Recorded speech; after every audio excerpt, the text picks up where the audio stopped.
Break. चलें, अगर ठीक है, एवरीबडी इज फाइन, चलें हम अपने सेशन की तरफ बढ़ते हैं। आज का जो हमारा लेक्चर है वो है हमारे पास सेकंड वेव ऑफ फेमिनिज्म। हम वेव्स को समझने की कोशिश कर रहे हैं। आज हम बात करेंगे emergence of second wave of feminism. आज का जो हमारा लेक्चर है वो रिलेटिवली एक मुश्किल लेक्चर है, थोड़ा सा टफ है। टफ इसलिए नहीं है, मुश्किल इसलिए नहीं है कि यहाँ पे कोई केमिस्ट्री की इक्वेशंस हैं, यहाँ पे कोई फिजिक्स के न्यूमेरिकल्स हैं, यहाँ पे कोई अलजेब्रिक एक्सप्रेशंस हैं। ऐसा कुछ नहीं। टफ सिर्फ इसलिए है कि यहाँ पे हमें कुछ थ्योरीज, कुछ फिलोसफीज, उनको समझना पड़ेगा। कुछ नाम जो हैं वो थोड़े से याद रखने पड़ेंगे, और हमें इसको एक कहानी की तर्ज पे लेके चलना पड़ेगा। अब हम इसको जितना हो सका कोशिश करेंगे, आहिस्ता से पढ़ें, समझ के पढ़ें, रुक कर पढ़ें। कोई भी चीज़ आपको जो है ऐसी ना रहे जो समझ में ना आए। सब की सब चीज़ें जो हैं वो आपके लिए क्लियर होती चले जाएं। एक एक पैसेज को पढ़ेंगे, फिर एक्सप्लेन करेंगे, फिर जब उसका कॉन्सेप्ट हमारे पास क्लियर हो चुका होगा, फिर उसके बाद हम जो है वो आगे चलेंगे और फिर अगले पैसेज पर बात करेंगे। सो पहले नंबर पे हमारे पास आ जाता है इंट्रोडक्शन और emergence of second wave feminism. ये होती क्या है, देखते हैं। इससे पहले हम पहली वेव की बात कर चुके हैं। जब मैंने वेव की बात कही थी, समंदर के अंदर जो वेव्स होती हैं वो तो आपको पता ही होता है, ऊपर नीचे उतार चढ़ाव आता रहता है। हमारे पास सेकंड वेव का मतलब ये है जो पहली के बाद आता है। देखो, हर चीज का every action has a reaction. अगर आप किसी को एक थप्पड़ मारोगे तो वो गुस्सा करेगा, जमीन को पीछे धकेलोगे जमीन आपको आगे धकेलेगी। हर एक्शन का एक रिएक्शन होता है। एक वेव के बाद दूसरी वेव आती ही आती है, और दूसरी से ज्यादा इंटेंस होती है, वो से ज्यादा सख्त होती है। पहली वाली ने तो सिर्फ दो ही बातें की कि एक, इनको जो है वो आजादाना हकूक दे दो, दूसरा सफरेज मूवमेंट। अब हम इसको समझने की कोशिश करते हैं कि ये जो सेकंड वेव ऑफ फेमिनिज्म है इसमें था क्या, क्या बातें होती हैं, क्या सिचुएशन होती हैं। चलें इसे पढ़ते हैं। जी please Amira. The second wave of feminism emerged in 1960s to 1970 in Western welfare societies, coinciding with the rise of the new left and recognition of other marginalized groups such as Black individual and LGBTQ plus community. It was a time of radical voices advocating for women's empowerment and differential rights. Second Influence wave of of key feminism. figures, socialist, Marxist, feminist. जी जी, मैं इसे explain करूंगा, फिर आगे बढ़ते हैं। अच्छा देखिए, हमारे पास हर मूवमेंट का शुरू होने का एक टाइम होता है। ये वाली मूवमेंट शुरू होती है 1960 से और जारी रहती है 1970 में। ये वो जमाना था जब मगरिब के अंदर वेलफेयर सोसाइटीज बन रही थी। पहली दफा जो है गवर्नमेंट्स बनती थी और अपने लोगों का सोचना शुरू हो गई थी। जब लोगों का गवर्नमेंट ने सोचना शुरू हुआ तो कुछ लोग जो हैं गवर्नमेंट की पॉलिसीज के अगेंस्ट उठते हैं, ऑपोजिशन खड़ी करते हैं। ऐसे लोगों को हम लेफ्टिस्ट कहते हैं, जो अपोज करते हैं, पॉलिसीज को अपोज करते हैं। इसके साथ साथ हमारे पास जो हैं लेफ्टिस्ट उठते हैं, और कुछ मार्जिनलाइज ग्रुप्स जो हैं वो यहाँ पे आते हैं। मार्जिनलाइज ऐसे ग्रुप के जिनके हकूक जो हैं वो सलब किए जा रहे थे। अब इनमें काले शामिल थे, कालों के हकूक सलब किए जा रहे थे। फिर जो है वो हमारे पास जो है वो लेस्बियन, गे, बाइसेक्सुअल, ट्रांसजेंडर, क्यूअर, ये सब के सब लोग शामिल थे। इन्होंने कहा कि जब आप सबके हकूक की बात करते हो, ये हमारा जिस्म है, तो हमें क्यों इजाजत नहीं है कि हम लोग इसके ऊपर काम करें। ठीक है, कि हमें भी तो हमारी मर्जी के मुताबिक जीने दिया जाए। सो हर तरफ एक ऐसी ही आवाज उठ रही थी जिसे हम बगावत की आवाज कहते, रेडिकल वॉइसेस जो है वो उठ रही थी। और ये वो वॉइसेस थी जिन्होंने पहली दफा खवातीन की एम्पावरमेंट की और डिफरेंट राइट्स की बात की। सो सेकंड वेव जो है वो वाली वेव है जो पहली वेव के बाद आती है। सेकंड वेव वो वाली वेव है जिसका टाइम ड्यूरेशन 1960 से 1970 तक रहता है। सेकंड वेव शुरू तब होती है जब मगरिब के ममालिक अपने लोगों का फायदा सोचते हैं। सेकंड वेव के वजूद में आने के साथ साथ और भी मूवमेंट्स उस दौर में वजूद आ चुकी होती हैं। लेफ्टिस्ट मूवमेंट थी जो कि दूसरे मार्जिनलाइज ग्रुप्स के साथ मिलती हैं, जैसे कि कालों के हकूक थे, और जो है वो हमारे पास LGBTQ कम्युनिटी जो है वो उनके साथ आते हैं। ये हमारे पास था इसका आगाज। कि सेकंड वेव जो है हमारे पास आती कहाँ से है, तो ये अगर हमें समझ में आ गया आगाज, तो थोड़ा सा आगे करते हैं। आगे हमारे पास है हर मूवमेंट को कोई ना कोई चीज ऐसी होती है, कोई ना कोई इंडिकेटर ऐसा होता है जो उस पर इंफ्लुएंस डालता है। आपने देखा होगा कि जब आप अगर किसी जगह पर ड्यूटी कर रहे हैं, कोई काम कर रहे हैं, और उधर से कोई आपको कॉल आ जाए या कोई इन्फ्लुएंस आपके ऊपर आ जाए, तो वो आपको वो चीजें माननी पड़ती हैं। अब सेकंड वेव ऑफ फेमिनिज्म जो थी, इसके ऊपर कुछ ऐसी मूवमेंट गुजरी थी जिनका असर था, जिनका जो है वो इनके ऊपर ठीक ठाक इन्फ्लुएंस था। वो कौन कौन सी है? सोशलिस्ट है और मार्क्सिस्ट हैं। ठीक है, सोशलिस्ट हैं और मार्क्सिस्ट हैं, ये वाले हमारे पास हैं। अब ये हैं क्या क्या, इनको आगे चल के देखते हैं। जी प्लीज, नोटेबल फिगर्स।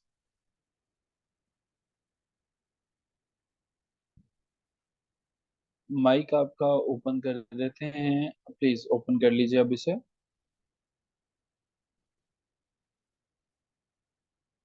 आमिरा साहिबा कहाँ चले गई हैं? आमिरा अपना माइक ओपन करें, अब ओपन हो जाएगा।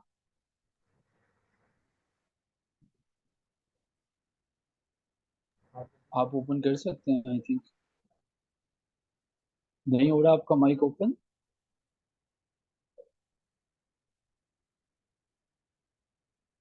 ओके जी, ठीक है, आई थिंक उनका इंटरनेट डिस्कनेक्ट हो गया। हमारे पास जो है दूसरी मूवमेंट जो है वो आती है, वो है नोटेबल फिगर्स। नोटेबल फिगर्स से क्या मुराद है? देखिए, खवातीन का जो भी ग्रुप जो है वो वजूद में आता है, जब भी वो रिजाइलेंस देते हैं, जब भी वो रेजिस्टेंस देते हैं, हर खवातीन का ग्रुप किसी ना किसी बड़े ग्रुप से मिला हुआ था। Socialism, Marxist. मार्क्सिस्ट जो है वो हम जानते हैं, जब हम सोशलिज्म की बात करते हैं, सोशलिज्म जो है वो नजरिया इश्तराक था। एक ऐसा नजरिया था जिसने ये कहा था कि गरीबों को उनके हकूक दो, सबके सब बराबर हैं। जुल्फकार अली भुट्टो ने भी आकर तो यही निज़ाम राइज किया था। अब हमारे पास हम देखते हैं कि वर्कर्स यूनियन के अंदर जो है ये चीज़ें बड़ी पॉपुलर थी, वो तो सोशलिज्म को बड़ा सपोर्ट कर रहे थे।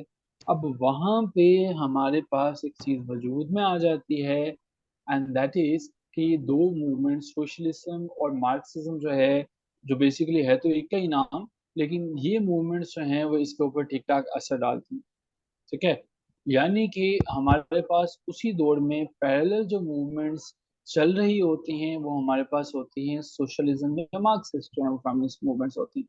अब ये मूवमेंट्स जो हैं ये हमारे पास क्या करती हैं कि ये वुमेन्स की जो सेकंड वेव है उसके ऊपर इन्फ्लुएंस डालती हैं, असर डालती हैं।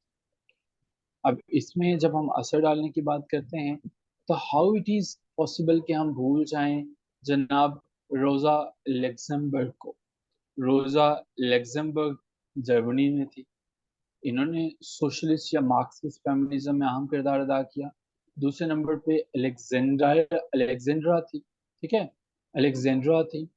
कोलोनटाई, अलेक्जेंड्रा कोलोनटाई रशिया से थे। ठीक है, इसी तरह से हमारे पास एनार्किस्ट एमा गोल्डमैन थे, यूनाइटेड स्टेट्स से।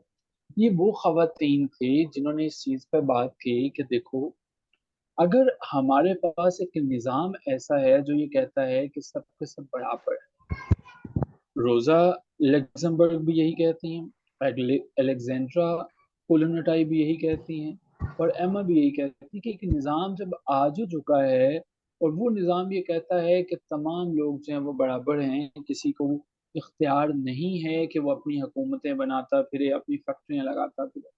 इसी तरह से खवातीन को लगता था कि खवातीन के लिए भी बराबरी होना चाहिए। वही जो हमारे पास मार्क्सिज्म का नजरिया है, equity and equal opportunity for women and man. यही इन्होंने कहा कि हमारा नजरिया। सो सेकंड वेव के ऊपर जो पहला असर पड़ता है वो सोशलिस्ट का पड़ता है, वो मार्क्सिस्ट का पड़ता है। इन्होंने लेटर ऑन जो है वो बाद में, इनका फोकस पहले जो है वो इक्वल अपॉर्चुनिटी पे था, और बाद में जो है वो किस पे चला गया, सिर्फ और सिर्फ वुमेन के ऊपर चला गया। ठीक है, क्या यहाँ तक चीजें क्लियर हैं?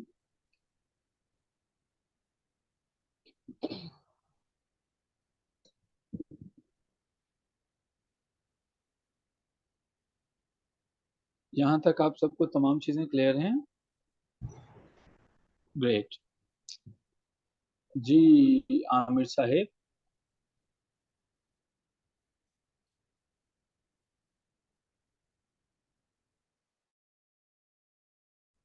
अब हमने ये देखने की कोशिश करनी है कि इन्होंने बात क्या क्या की थी। एडवोकेसी फॉर वुमेन राइट्स में हमारे पास बात थी क्या। अब देखिए इनकी जो बातें थी वो बड़ी अच्छी अच्छी बातें थी। रोजा लेक्जमबर्ग ये कहती हैं कि भाई देखो, खवातीन जो हैं उनके अपने राइट्स हैं, उनसे ये हकूक ना छीने कि उनसे एबॉर्शन का हकूक छीन लें, उनसे ये हकूक ना छीने कि डाइवोर्स का हकूक छीन लें, उनसे ये हकूक ना छीने कि नॉन लेजिस्लेटिव पार्टनरशिप का हकूक छीन लें। ठीक है, ये हमारे पास वो तमाम के तमाम हकूक थे जो कि दिए गए। ठीक है, दिए गए बाद में, लेकिन तब जो है वो खवातीन इसके ऊपर बात करती। जब हमने बात की कि इनके ऊपर असर था सोशलिस्ट या मार्क्सिज्म का, तो हमें सोशलिस्ट और मार्क्सिज्म थ्योरी का पता है। हमें पता है कि जैसे वो थ्योरी बात करती है कि सब बराबर हैं, तो इन्होंने कहा भाई अगर सब बराबर हैं तो खवातीन को भी उनके राइट्स में बराबर करो, उनको राइट टू अबॉर्ट दे दो, उनको राइट टू डाइवोर्स दे दो, उनको नॉन लेजिस्लेटिव पार्टनरशिप का हक दे दो, कि उनके लिए लाजमी ना हो कि लेजिस्लेटिव में, लेजिस्लेशन में तमाम की तमाम चीजें उन्हीं पे लागू। ठीक है, इसके अलावा इन्होंने सेक्सिज्म के अगेंस्ट जो है वो बात की, यानी कि खवातीन को इक्वल अपॉर्चुनिटीज दी जाएं, उनके ऊपर बिला वजह की पाबंदियां या टैक्स में उनके खिलाफ लैंग्वेज यूज ना की जाए। ये हमारे पास इनका जो है वो एडवोकेसी थी वुमेन्स राइट के लिए। अब जो है आगे देखते हैं। कोई भी मूवमेंट जो है जब आगे बढ़ती है, ऐसा मुमकिन नहीं है कि वो मूवमेंट खत्म हो जाए। ऐसा मूवमेंट नहीं है कि एक अगली मूवमेंट आई और पिछले वाली मूवमेंट खत्म हो गई।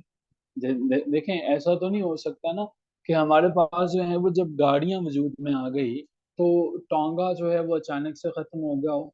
हमारे पास जब मोबाइल फोन वजूद में आ गया तो पीटीसीएल अचानक से पता चला कि कल से सारे के सारे पाकिस्तान में पीटीसीएल उठा के बाहर फेंक दिए जाएंगे। ठीक है, इसी तरह से वो रवायात, वो चीजें आहिस्ता आहिस्ता आहिस्ता खत्म होती चली गई। एक जमाना था कि हर घर के अंदर साइकिल जो है वो रखा जाता था।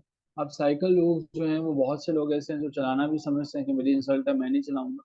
ठीक है, तो हमारे पास फर्स्ट वेव जो है वो गो के सेकंड वेव से पहले हम उसको कह देते हैं कि खत्म हो गई। लेकिन कोई भी हार्ड एंड फास्ट रूल नहीं होता कि जिसमें हम ये लिख दें कि ये वाली मूवमेंट जो है, ये वाली वेव जो है वो खत्म हो गई। ठीक है, क्यों आमिर मुख्तार साहब, ऐसा ही है? जी सर, ऐसा ही है सर। ग्रेट। आमिर साहब जरा यहाँ से आगे देखिएगा, पढ़िएगा continuation of first wave feminism legacy. Both liberal and socialist Marxist feminism maintained their influence throughout the 20th century, though they faced challenges from other types of feminism that would emerge later. अच्छा देखें, दो तरह के वो कहता है कि first wave of feminism. First wave में हमारे पास आ जाते हैं लिबरल। लिबरल थे क्या? शरीफ शरीफ बच्चे जो थे वो लिबरल कहलाते थे। जैसे पाकिस्तान में जिसको कहते हैं ये बर्गर बच्चा है, ठीक है, इसने क्या काम करना है। ये वो लोग थे जो कहते थे खवातीन को इक्वल हकूक दो, उनको वोट डालने दो। हम ये नहीं कहते कि सिस्टम अलहदा कर दो, लेकिन खवातीन के हकूक पे बात करता था। ये वो थे जो सिर्फ सादा सादा बातें करते हैं, लिबरल हैं। ठीक है, आगे चल के मैंने इसको तफसीलन एक्सप्लेन भी किया हुआ है। लेकिन दूसरी तरफ वो ये कहता है कि ऐसा नहीं हुआ कि सेकंड वेव हमारे पास आ गई तो लिबरल जो है वो खत्म हो गई। नहीं, इसके मुतालबात चलते रहे। दूसरे नंबर पे सोशलिस्ट या मार्क्सिस्ट फेमिनिज्म ये भी खत्म नहीं हुई, बल्कि इनका असर जो है ये लेट 19 सेंचुरी में शुरू होते हैं, 1850 में शुरू होते हैं। और ये पूरी की पूरी 1999 तक जो है वो चलता है, तो इनका असर खत्म नहीं होता। अब अगरचे कोई भी मूवमेंट जब वजूद में आती है, ये बात तय है कि उनको मसाइल का सामना करना पड़ता है। ऐसा तो कभी मुमकिन नहीं हुआ कि मोहम्मद अली जिन्ना ने कहा कि मुझे पाकिस्तान चाहिए, अंग्रेजों ने कहा जी मोस्ट वेलकम, ये ले लें आप, आपका पाकिस्तान है। अब इसी तरह से कोई मूवमेंट है, उसको मसले मसाइल देखने पड़ते हैं। तो ये हमारे पास जो है वो फर्स्ट वेव ऑफ फेमिनिज्म की जो लेगेसी है वो नहीं रुकती, वो चलते चले जाती है। अब जब ये लेगेसी जो है वो हमारे पास चलती चले जाती है, तो इससे होता क्या है, इससे हम जो है वो आगे बढ़ के देखते हैं कि डेवलपमेंट ऑफ इक्विटी रिसर्च। जी please. The concept of equal opportunity played a significant role in shaping equity research, which gained prominence outside of academic circles in the first half of the 20th century. This research laid the foundation for an expanding field of study focused on the women issue. This work adopted structuralism and muted group theory, reflecting the scientific paradigm of structuralism as a way of understanding gender dynamics. अब कहानी में थोड़ा सा आगे बढ़ते हैं। अब no doubt के फर्स्ट वेव के मैंने कहा असर खत्म नहीं होता, लेकिन उसका ये भी मतलब नहीं है कि सेकंड वेव अपने पंजे ना गाड़े। उसका ये भी मतलब नहीं है कि चीजें आगे ना बढ़े। अब की दफा इक्वल अपॉर्चुनिटी वाली बात तो फर्स्ट वेव वालों ने ही कर दी थी कि भाई इक्वल अपॉर्चुनिटी हमें मिलनी चाहिए। अब इस बात पे बात करना आसान होता है, कभी आप किसी से अपना मुतालिबा मांगने जाएं, जब पहली दफा मांगने जाएं तो बड़ा आपको डर लग रहा होता है, पता नहीं क्या होगा। मिसाल के तौर पर आपकी जो है वो किसी डिप्टी कमिश्नर से है या आपकी जो है वो किसी जज साहब से पहली मुलाकात होती है, पहली हियरिंग होती है, तो आप फील कर रहे होते हैं पता नहीं क्या होगा, जज साहब जो है वो इस पे सुन के क्या कहेंगे। अब जब बात चलना शुरू हो जाती है तो फिर आपके लिए आसान हो जाता है बात करना, क्योंकि वो मुद्दा ऑलरेडी उसके नोटिस में होता है। फर्स्ट वेव वालों ने बहरे कैफ ये मुद्दा आसान तो बना दिया। उन्होंने कहा कि जी इक्वल अपॉर्चुनिटीज चाहिए, तो मेल सोसाइटी जो पेट्रियार्कल सोसाइटी थी उनके नोटिस में आ गया कि अच्छा यार ये वाली बात करेंगे। अब आहिस्ता आहिस्ता काम होता है और उसके ऊपर एक इक्विटी रिसर्च। इक्विटी रिसर्च ऐसी रिसर्च जिसमें कहा गया था कि हमें खवातीन और मर्दों को उनकी जेंडर के लिहाज से मुनासिब मौके देने चाहिए, उसे इक्विटी कहते हैं। Which gain prominence outside of academic circles. अब हमारे पास पहले जो बातें सब किताबी हुआ करती थी,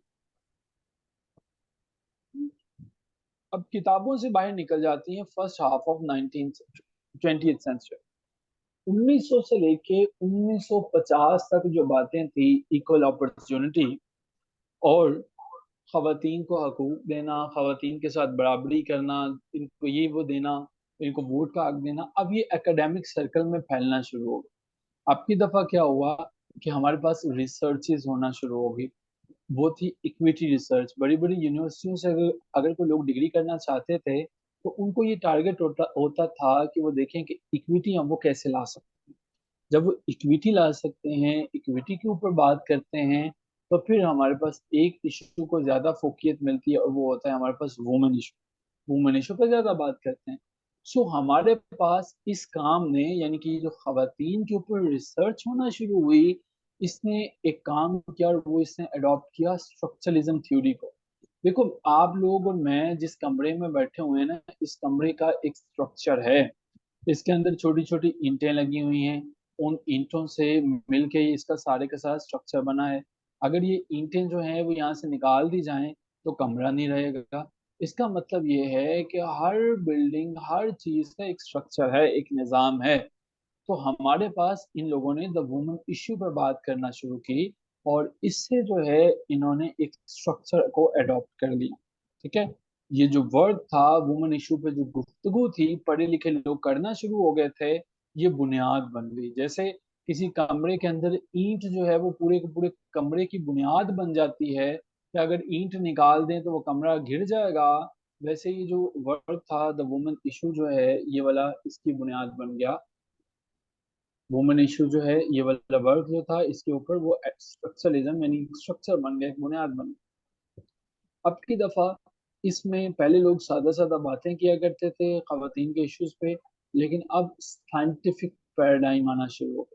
अब वो जो भी बात करते थे वो साइंटिफिकली हुआ करती थी, पढ़ी लिखी हुआ करती थी, ठीक है। और अब वो जो है वो जेंडर के डायनामिक्स को समझना और उन पर बात करना ज्यादा अच्छा हो गया, ज्यादा आसान हो गया, ज्यादा बेहतर हो गया। वो किस तरह से ज्यादा अच्छा हो गया? क्योंकि अब जो है वो जेंडर डायनामिक्स सबके सामने आ चुके हैं।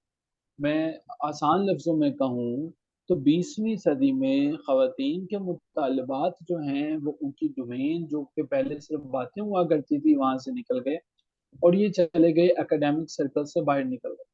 First half of 20th century 1950 से onwards। अब ये जो रिसर्च है इसने वुमेन इश्यूज के ऊपर फोकस किया और इस फोकस की वजह से हमारे पास एक स्ट्रक्चर वजूद में आ जाता है। ये स्ट्रक्चर जो है वो फोकस करता है खवातीन पर, उनके वर्क पे, और फिर इसके नतीजे में हमें पता चलता है जेंडर डायनामिक्स को हम समझते हैं। फिर पता चलता है कि हाँ यार, खवातीन के कोर इश्यूज तो ये वाले हैं और इनके ऊपर बात होती है। क्या इक्विटी रिसर्च हमारे पास डेवलपमेंट होती है और इससे क्या चीजें हमें पता चलती हैं, क्या फायदा होता है, ये क्लियर हो चुका। ये पता चला कि खवातीन के जो मामलात हैं वो एकेडमिक सर्कल से निकलते हैं। एकेडमिक सर्कल से निकल के एक जो है वो उनके ऊपर रिसर्च होना शुरू हो जाती है वुमेन इशू पे। वुमेन इश्यूज की ये जो रिसर्च है ये स्ट्रक्चर बना देते हैं और खवातीन के इस काम को, इक्विटी रिसर्च के स्ट्रक्चर्स को हम पैराडाइम ऑफ स्ट्रक्चरलिज्म भी कहते हैं। यानी कि पैराडाइम कहते हैं नमूना, स्ट्रक्चरलिज्म किसी चीज, किसी स्ट्रक्चर का नमूना। तो ये जो द वुमेन इशू पे काम था ये इनके स्ट्रक्चर का नमूना बन गया। जी आमिर साहब, कुछ पता चल सका? जी सर। ग्रेट हो गया। नईम साहब कैसे हैं आप? नईम साहब को भी पता चला? आमिरा क्लियर हो गया आपको? सर नईम साहब बीमार हैं 2 दिन से। अल्लाह ताला की ज़ात उन्हें सेहत दें, और लेकिन वो क्लास में मौजूद हैं। ग्रेट। अच्छा आमिर साहब प्लीज आगे बढ़िएगा। Transition to second wave feminism. अब आप देखेंगे कि हम लोग जो है वो ट्रांजिशन की तरफ जा रहे हैं, हम लोग मूव कर रहे हैं, ट्रांजिशन की तरफ जा रहे हैं। अब देखते हैं जी ट्रांजिशन क्या है। जी please. The second wave of feminism marked a shift towards more radical feminism in the late 1960s and early 1970s. It coincided with the rising recognition of oppressed groups, including women.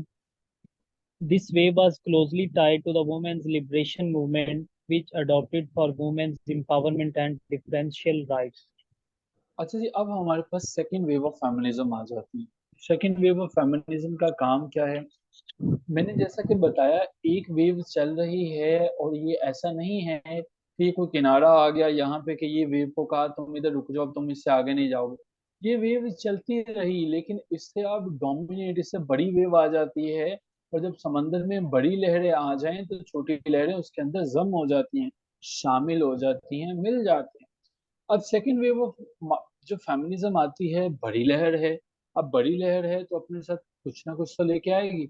अब वो shift लेके आती है।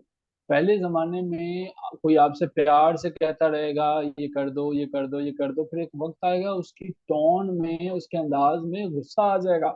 वो आपसे गुस्से से कहेगा तुम्हें कब से कह रहा हूँ ये कर दो, तुम पागल हो, तुम ये नहीं करते हो। सो हमारे पास ये जो सेकेंड वेव है ये उसी शिफ्ट का नाम है। जब हमने शिफ्ट किया, जब शिफ्ट की बात की, तो ये फेमिनिज्म की वो जो है एक ऐसा शिफ्ट है जो कि 1960 के आखिर में होता है, लेट 1960 में या अर्ली 1970 में। 1960 से 1970 तक के दौरानिए में जो खवातीन ने काम किए, एक्टिविटीज की, वो हमारे पास सेकेंड वेव है। अब इस सेकंड वेव में क्या था? उन्हीं दिनों में बातें चला करती थी कि जो ऑप्रेस्ड ग्रुप्स हैं, जैसे कालों का ग्रुप था, वो भी जो है वो नारे लगाया करते थे अपने। और वुमेन जो है वो ये मिल गई, इन लोगों को एक ही आवाज मिल गई। एक अपने हकूक की बात करता था, खाली अपने हकूक की बात किया करता था।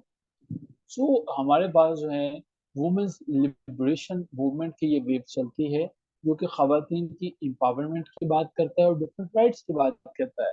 तो अब आहिस्ता आहिस्ता हम जो है वो सेकंड वेव की तरफ बढ़ रहे हैं। जी। Protest and the Miss America pageants.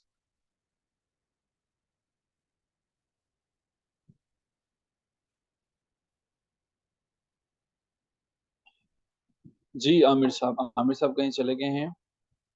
Mic Aamir साहब ने बंद कर दिया है अपना। जी प्लीज आमिर साहब।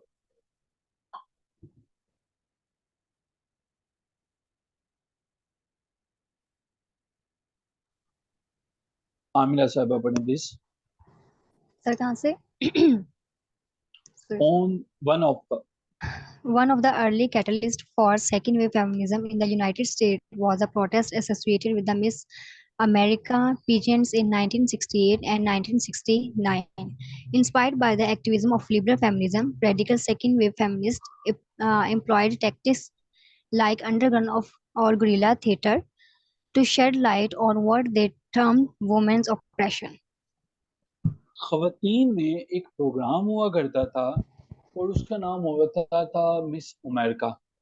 सेकंड वेव वाले पहले वालों से जरा ज्यादा जो है वो टफ किस्म के लोग थे।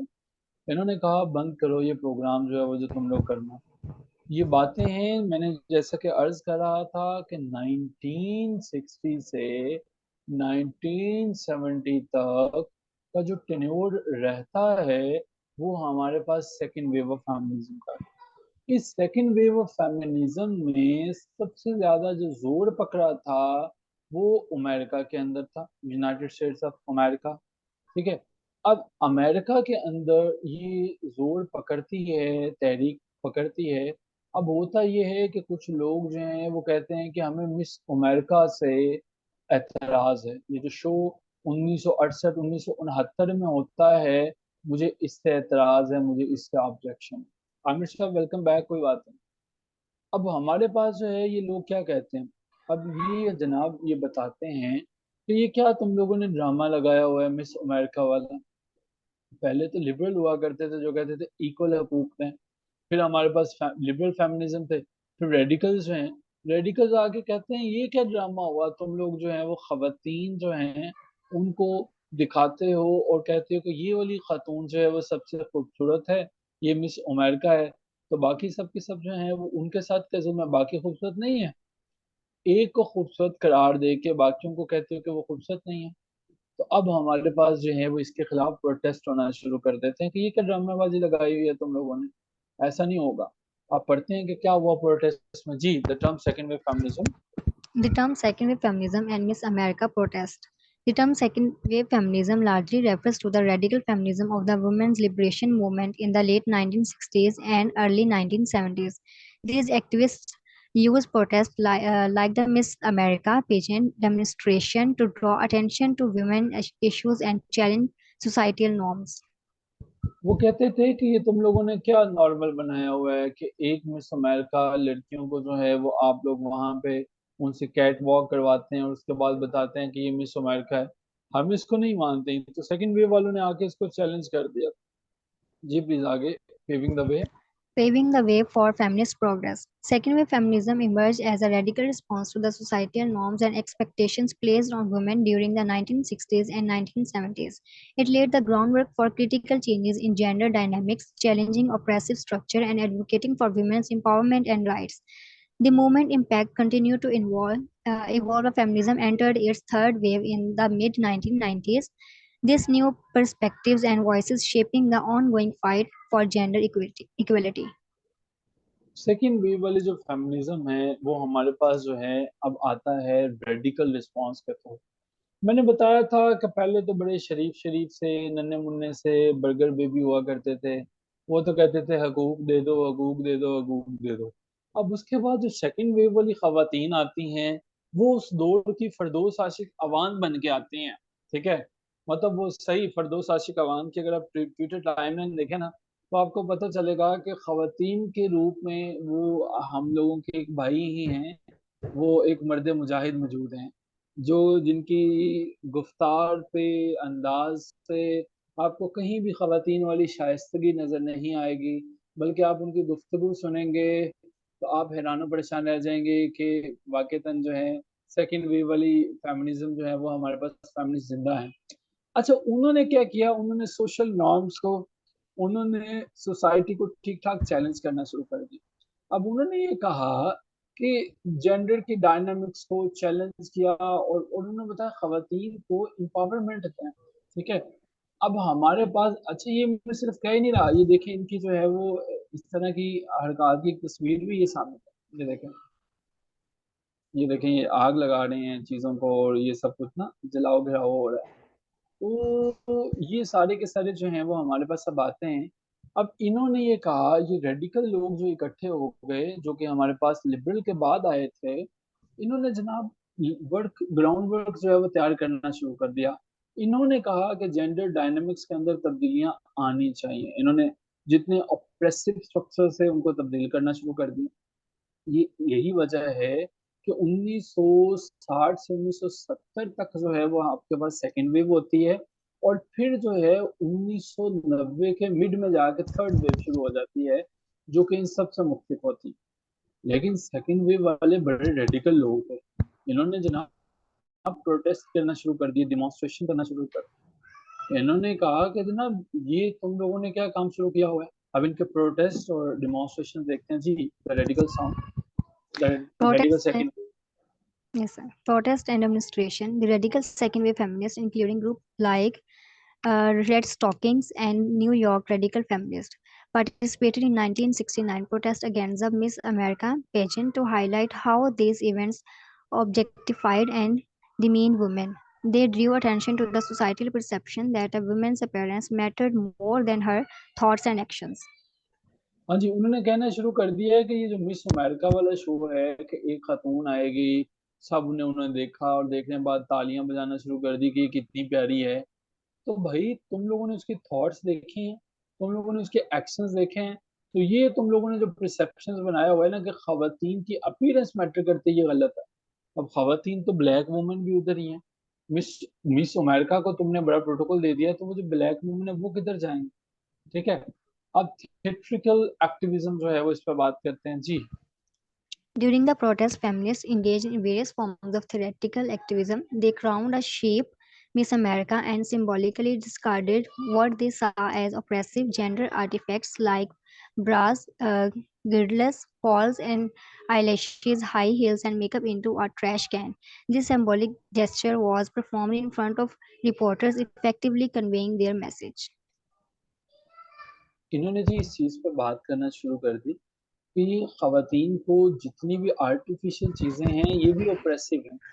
ये हाई हील्स हो गए, मेकअप हो गए, ट्रैश कैन के, उन्होंने उसको जलाना शुरू कर दिया। वजह ये थी, वो बताना चाहते थे कि मिस अमेरिका में ये जो मेकअप ज्यादा लोग आते हैं और परफॉर्म करते हैं, हम इनके खिलाफ हैं। ठीक है। आज की खवातीन तो बड़ा माइंड करें, वो तो इनके खिलाफ हो जाए अगर इन्होंने मेकअप जलाया। काफी काफी महंगी महंगी मेकअप किट्स आती होंगी, क्यों आमिरा ऐसे ही है। Yes, makeup sir. किट्स में तो अगर मेकअप किट को ये जला दें, और खुसूसन जो मैं फिरदौस आशिक अवान साहबा का बता रहा हूँ, तो वो तो मेकअप किट के बगैर, चले खैर हम इस पर बात नहीं करते कि वो कैसी दिखाई देंगी, लेकिन फिर भी सेकंड वेव वालों ने जो है वो ये भी करना शुरू कर दिया। उनका मैसेज क्या था यार, ये क्यों जलाना शुरू कर दिया। वो कहते थे कि हम लोग कोई भेड़ बकरियां हैं, कुछ जानवर हैं जिसको इस तरह से परेड करवा रहे हो सबके सामने। अब डिग्रेड कर रहे हो ह्यूमन बींग्स को। ठीक है। बोरिंग जॉब वुमेन वांटेड, कि हम लोग जो है वो ये नहीं चाहते हैं। आप लोग जो हैं बोरिंग जॉब, ये बोरिंग जॉब है, लो पे आप हमें दे रहे हो, हमें क्या चाहिए। वो ये चाहती थी कि हम पेट्रियार्कल सिस्टम के खिलाफ हैं, हम ब्यूटी कल्चर के खिलाफ हैं। उस दौर में ना 1960-70 में बड़ा ये फैशनेबल दौर था, नया नया चीजें आजाद होना शुरू की। दुनिया ने जो चीजें नहीं देखी देखी थी, उनके ऊपर उन्होंने नए तरीके से काम भी करना शुरू कर दिया। मान लीजिए कि मेकअप जो है वो नया नया था, तो लोग मेकअप भी ऐसे ऐसे किया करते थे कि चेहरे का चेहरा ही मेकअप के पीछे छुप जाता था। वैसे तो आज भी छुप जाता है, लेकिन उस दौर में जो है वो कुछ ज्यादा ही ट्रेंड चला था। तो खवातीन इस चीज के भी अगेंस्ट थी, सेकंड वेव वाली। वो कहती थी कि नेचुरल ब्यूटी को भी एक्सेप्ट करो। ठीक है। और इसीलिए उन्होंने क्या किया था कि एक शीप जो है वो पकड़ ली। ठीक है। एक शीप पकड़ ली, और इस शीप की उन्होंने बाल उतार के उसके ऊपर जो है वो उन्होंने कह दिया कि ये है मिस अमेरिका। ठीक है। इन्होंने ये भी एक काम किया था। अच्छा, अब हुआ कुछ यूं। बेस अच्छी आ गई है। अच्छा, बेस भी होती है कोई आमिर साहब, मुझे तो ये भी नहीं पता यार। हमें तो म्यूजिक वाली बेस का बस पता है। अच्छा, मीडिया इवेंट जो है वो हुआ कुछ यूं कि मिस अमेरिका का इवेंट चल रहा था, लोग बड़े खुशी खुशी जो है वो देखने गए थे कि मिस अमेरिका देखेंगे। कुछ वुमेन ने जो है वो टिकट खरीद ली, ले ली किसी तरह से ना उस शो की, और उसके अंदर एक बैनर जाके ना अवेजा कर दिया, और वो था वुमेन्स लिबरेशन, के खवातीन को आजाद कर दो। ठीक है। और उसके बाद जो है फ्रीडम फॉर वुमेन, खवातीन की आज़ादी की कीमत। ठीक है, नो मोर मिस अमेरिका, अब हम कोई मिस अमेरिका नहीं मानेंगे। इससे हमें पता चलता है कि ये सेकेंड वेव का हमें फिर एक फेयर आइडिया होना शुरू हो जाता है, ये सेकेंड वेव है क्या। ठीक है, सो इंतहाई मुश्किल सेकेंड वेव के, यहाँ तक क्लियर है, चीजें समझ में आ रही हैं आपको?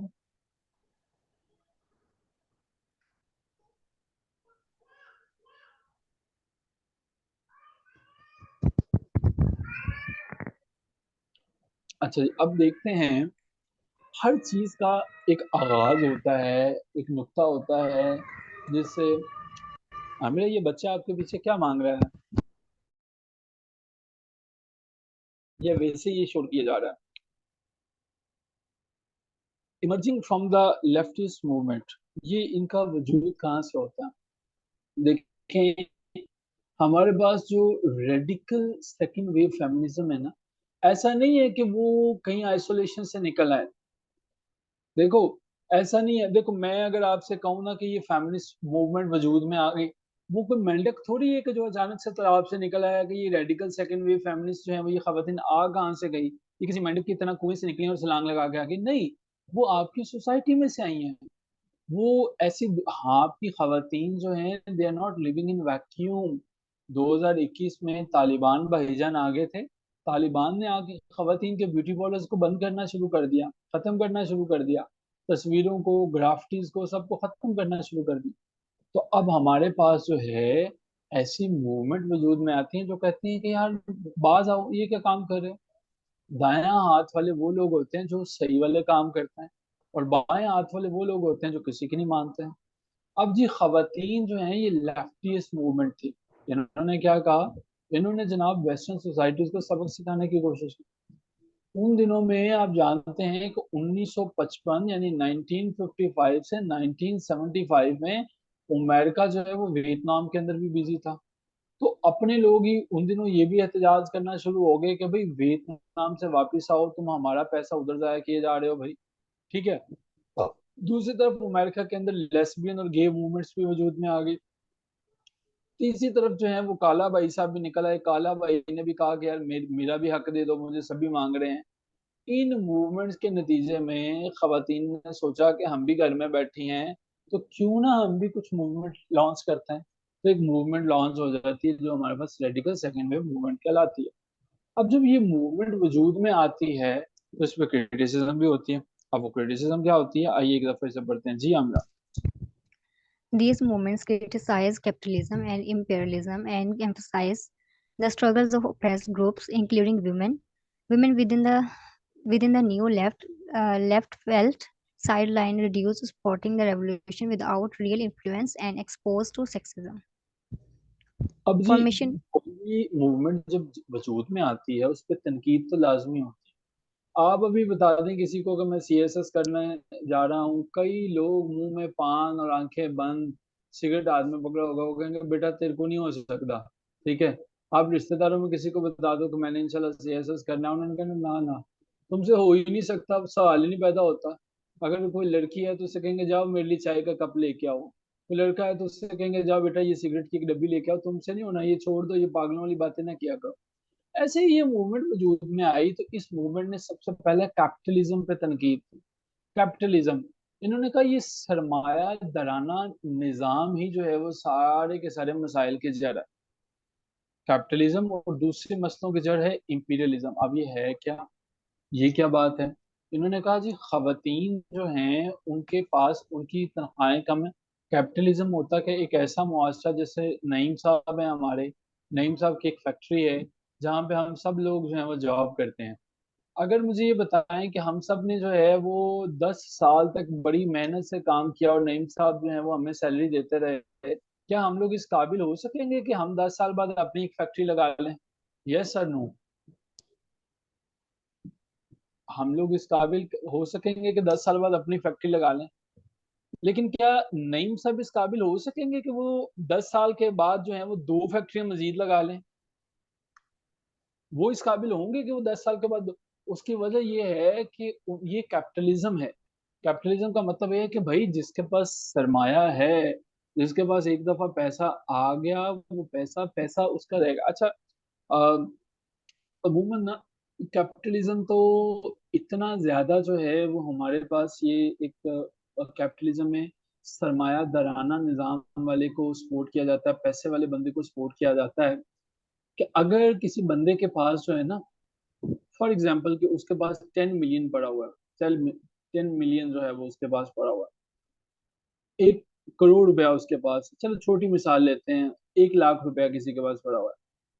अब 1 लाख रुपीज है, इस इस्लामिक नुक्ता नज़र से अभी हम उस पर बात नहीं करेंगे, क्योंकि इस मुल्क की बैंककारी जो है वो इस्लामी निज़ाम को नहीं मानती है, और वो वही निज़ाम है जो कि यहूदियों का, ईसाइयों का और सबका है। तो उसके ऊपर उसको जो है बैंक उसको प्रोवाइड करेगा ऑन एवरेज 1100 रुपया पर मंथ, उसको पे करेगा, उसका सूद, उसका इंटरेस्ट पे करेगा। जरा इसी अमाउंट को मल्टीप्लाई कर लें जरा 100 लाख से, बल्कि 1000 लाख से मल्टीप्लाई कर लें। जिस बंदे के पास कैपिटल पड़ा है वो कुछ भी नहीं कर रहा, इसका मतलब है कि उसके फिर भी पैसा आपकी सैलरी से बहुत से लोगों से ज्यादा।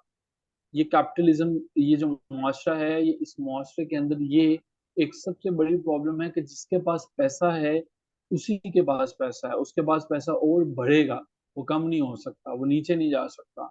उसको कोई परवाह नहीं है कि क्या हो रहा है। स्टेट बैंक इस दफा 22% जो है वो सूद, शरह सूद दे रहा है, और ये हाईएस्ट शरह सूद है। इसका मतलब ये है कि आपकी टोटल अमाउंट का 22% जो है वो बैंक आपको सूद पे करेगा। ठीक है, और खुद बैंक जो है वो कितने पे कर्जा दे रहा है, 48% का। The thing that I want you to understand, तो खवतीन ने कहा कि जो कैपिटलिज्म है ना, ये मसाइल का जड़ है, सबके सभी है। इंपीरियलिज्म, इंपीरियलिज्म कहते हैं कि किसी के ऊपर कब्जा कर लेना, किसी की थॉट्स को पकड़ लेना, उसको जो है वो सोच को काबज करके उसको मफलूज कर देना। उन्होंने कहा देखो, खवातीन है, खवातीन जो है वो बेचारी, उनके ऊपर कोई इन्फ्लुएंस नहीं है। ये कैपिटलिज्म की वजह से खवातीन काम करती हैं, जॉब करती हैं, उनको मुआवजा कम मिलता है, सो सेक्सिज्म जो है वो हमारे पास मौजूद है। ठीक है, सेक्सिज्म जो है वो मौजूद है। तो इसलिए उन्होंने जो है वो कैपिटलिज्म पे और इंपीरियलिज्म पे दोनों पे तनकीद की, और ठीक ठाक तनकीद। अब हमारे पास आगे देखते हैं कि क्या होता है। फिर इसके बाद क्या वजूद में आता है जी, formation of women only groups. Formation of women-only groups. As a response to sexism within leftist movement, women formed women-only rape groups or consciousness-raising groups. These collectives aim to empower women both collectively and individually. They use techniques like sharing and contesting to promote discussion and activism. अब खवातीन ने sexism, sexism का मतलब है ऐसी जुबान का इस्तेमाल करना, ऐसे अंदाज का इस्तेमाल करना कि जिनसे जो है वो हमें जेंडर जो है वो पता चल सके कि ये जेंडर को हिट किया जा रहा है। ठीक है, हमारे पास जो है, जब हमने स्पेसिफिकली बात की सेक्सिज्म की, तो इसका मतलब है आपने डिस्क्रिमिनेट किया, आपने प्रेजुडिस रखा खवातीन के खिलाफ या किसी और सेक्स के खिलाफ जो है। ठीक है, और आपने जो है वो, इसको हम सेक्सिज्म कहते हैं। अब हम डेली लाइफ में कई एग्जांपल्स हैं वो इसकी देखते हैं। हमने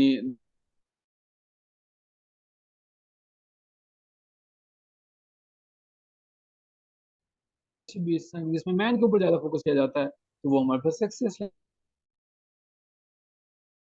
लैंग्वेज होती है। अब खवातीन ने रैप, रेप नहीं है, ये रैप है। रैप जो है वो म्यूजिक का ग्रुप भी एक बाद में बना था, और जो म्यूजिक बजाया करते थे। इसका मतलब ये था कॉन्शियसनेस रेजिंग ग्रुप। इसका मकसद ये था कि हमने कॉन्शियस को जगाना है। ठीक है, अब इन्होंने कोशिश की कि यार देखो, ये कैपिटलिज्म जो है और इंपीरियलिज्म जो है, ये दोनों हमारे निजाम को खोखला कर रहे हैं, अंदर ही अंदर से डिस्ट्रॉय कर रहे हैं। तो क्यों ना हम लोग जो है वो एक ऐसा सिस्टम बनाए जो इन सिस्टम को प्रोटेक्ट करे। अब हमारे पास कोलेक्टिवली और इंडिविजुअली चीजों को जो है वो सेव करने के लिए एक रैप ग्रुप बनाया जाता है।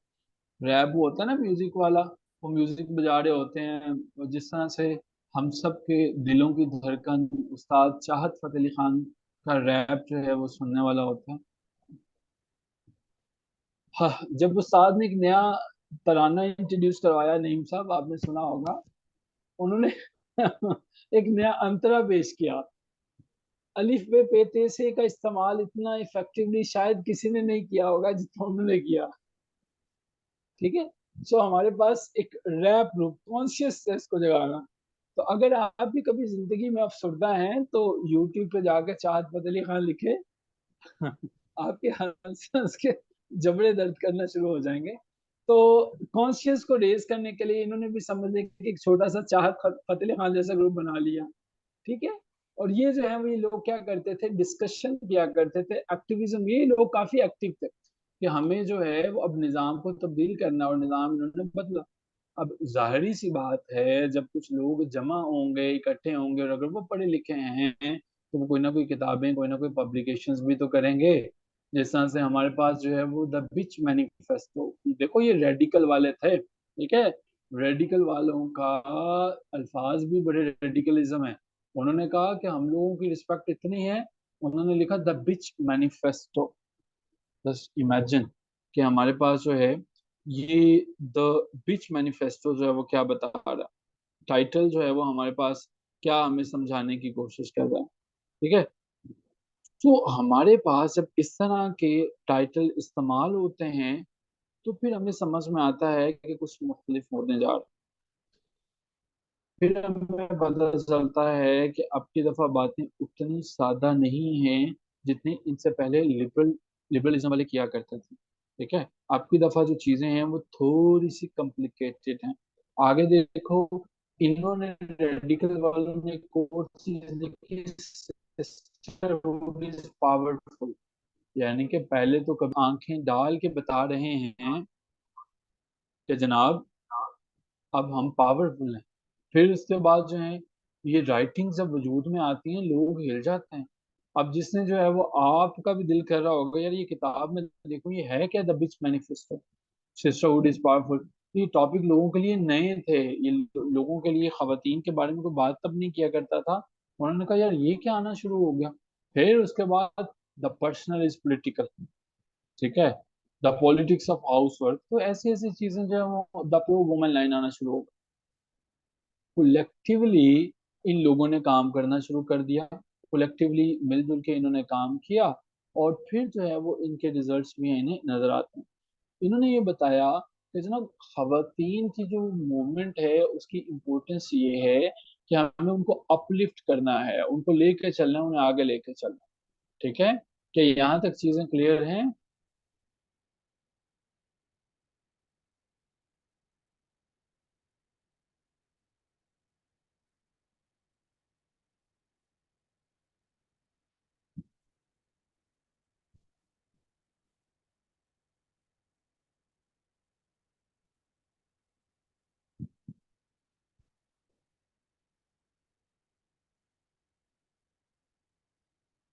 अच्छा जी, चलें आगे बढ़ते हैं जी, प्लीज आमिना इसको देखिएगा, theoretical foundation. Theoretical foundation of radical second wave feminism, neo Marxism, and psychoanalysis. Radical second wave feminism was theoretically rooted in a blend of neo Marxism and psychoanalysis. Scholars like Juliet Mitchell in The Subjection of Women 1970 and the Shulamith Firestone in The Dialectic of Sex, The Case for Feminist Revolution 1970, argued that uh, patriarchy patriarchy was inherent to bourgeois society and that sexual difference was more fundamental than class and race differences. अच्छा जी, Next. New Marxist and psycho एनालिसिस। अब की दफा कहानी उतनी सादा नहीं थी कि जी हमें हक दे दें, हमें हक दे दें, हमें हक दे दें। इन्होंने कहा तुम्हारी ऐसी की तैसी, न्यू मार्क्सिज्म, मार्क्सिज्म का नया इस्तेमाल होना शुरू हो गया। न्यू हमारे पास पुरानी इंग्लिश वर्ड है, and psycho analysis psychological hit करती हैं। ये क्या है, द बिच मैनिफेस्टो, साइकी को हिट करती हैं। आपकी दफा इन्होंने कहा कि ये सिर्फ बातें करने से नहीं होगा, थ्योरी देनी पड़ेगी भाई, बताना पड़ेगा, समझाना पड़ेगा। दो तरह की थ्योरीज को इन्वॉल्व कर लेते हैं। थ्योरी किसे कहते हैं, नए नए आइडियाज को। So this time they are going to talk about, this time they are going to include two different theories. अब हमारे पास एक तरफ क्या है, न्यू मार्क्सिज्म और साइको एनालिसिस। अब हमारे पास जो स्कॉलर्स हैं जिनमें जूलियट हमारे पास मिचल आ जाती है। जूलियट मिचल लिखती है द सब्जेक्शन ऑफ वुमेन, कब तक हमें दबाओगे, सब्जेक्शन ऑफ वुमेन। तो जब हमारे सूबे जिंदगी में पहली दफा वोट इलेक्शन देख रहे थे ना 1970 में, हमारे तो सूबे भी आज़ाद नहीं थे, तब वहां पे खवातीन जो है वो आज़ादी की एक जंग जीत चुकी थी और दूसरी लड़ रही थी। ठीक है। तो जनाब उसमें जो है उन्होंने न्यू मार्क्सिज्म की बात की, फिर उसके बाद जो है वो हमारे पास श्योलामिथ बात करती हैं, the dialect of sex, the case for feminist revolution. अब बातें इनकलाब की हो रही हैं, वो पुरानी बातें नहीं हैं, वोट दे दो, सफरेज मूवमेंट, ये वो अब रेवोल्यूशन है, इनकलाब है, सब्जेक्शन ऑफ वुमेन, कि अब दबाया जा रहा है, निकलो बाहर। अब की दफा जनाब ये चीजें हमारे पास सारे के सारे आ रही हैं। अब ये हमें पता, इस टेक्स्ट को मैंने मजीद एक्सप्लेन कर दिया आपके लिए, कि अगर आप लोग जो है वो ये समझ ना आए ये बात, तो यहाँ पे समझ लें कि न्यू मार्क्सिज्म जो थ्योरी है ये क्रिटिकल अपडेटेड वर्जन है क्लासिकल मार्क्सिज्म का। वही बातें जो मैंने बताई हैं वही मैंने यहाँ पे लिखी हूँ। ठीक है। सो अब की दफा जो स्कॉलर्स हैं उन्होंने मुख्तलिफ मुख्तलिफ किताबें लिख के बताया कि सीधे हो जाओ, अब हम लोग जो है वो आ गए हैं सेकेंड वेव की, जो हमारे पास फेमिनिज्म है उस पे न्यू मार्क्सिज्म भी है और साइको एनालिसिस जो है, ये दोनों की दोनों थ्योरीज जो है वो उसके ऊपर असर करती है। अब जब इन पे ये असर होता है इन दोनों की दोनों थ्योरीज का, तो अब हमारे पास खवातीन जो हैं वो जनाब बाहर आती हैं। खवातीन की जो क्लास है वो एक अलग क्लास अब बन चुकी है, एक ऐसी क्लास बन चुकी है जो हमारे पास, जिनके ऊपर हम बात कर सकते हैं कि यूनिक क्लास है, और जो उनकी इकोनॉमी है, इकोनॉमी के लिहाज से भी यूनिक है। ठीक है। अब वो ये समझती हैं कि हमें इकोनॉमी के लिहाज से भी सेपरेट करें। वो कहते हैं कि हम लोग घरों में काम करते रहते हैं और आप लोग जो है वो हमें कुछ पे नहीं करते हैं, हम लोग मदरहुड जो है वो उसके लिए हम प्रोडक्टिविटी करते हैं, but you people are not paying us anything for that. तो अब जो है वो जनाब बातें होना शुरू हो गई हैं, अजीबो गरीब रेडिकल वाले जो है वो बातें करना शुरू हो गए। ठीक है, रेडिकल वाले। तो अब रेडिकल वालों की जो बातें हैं यहाँ से आगे हम चलेंगे कल, क्योंकि कल इसको खत्म करेंगे, अभी ये डिस्कशन खत्म नहीं होगी, और कल हमारी सेकंड वेव खत्म होगी। क्या यहाँ तक जितनी चीजें मैंने पढ़ाई हैं वो सब की सब क्लियर हैं?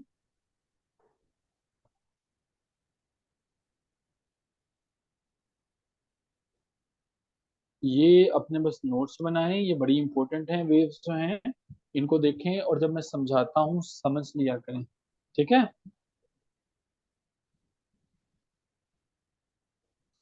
लें जी, मुलाकात होती है आपसे कल के लेक्चर में। चल then take care of yourself. खुदा हाफिज।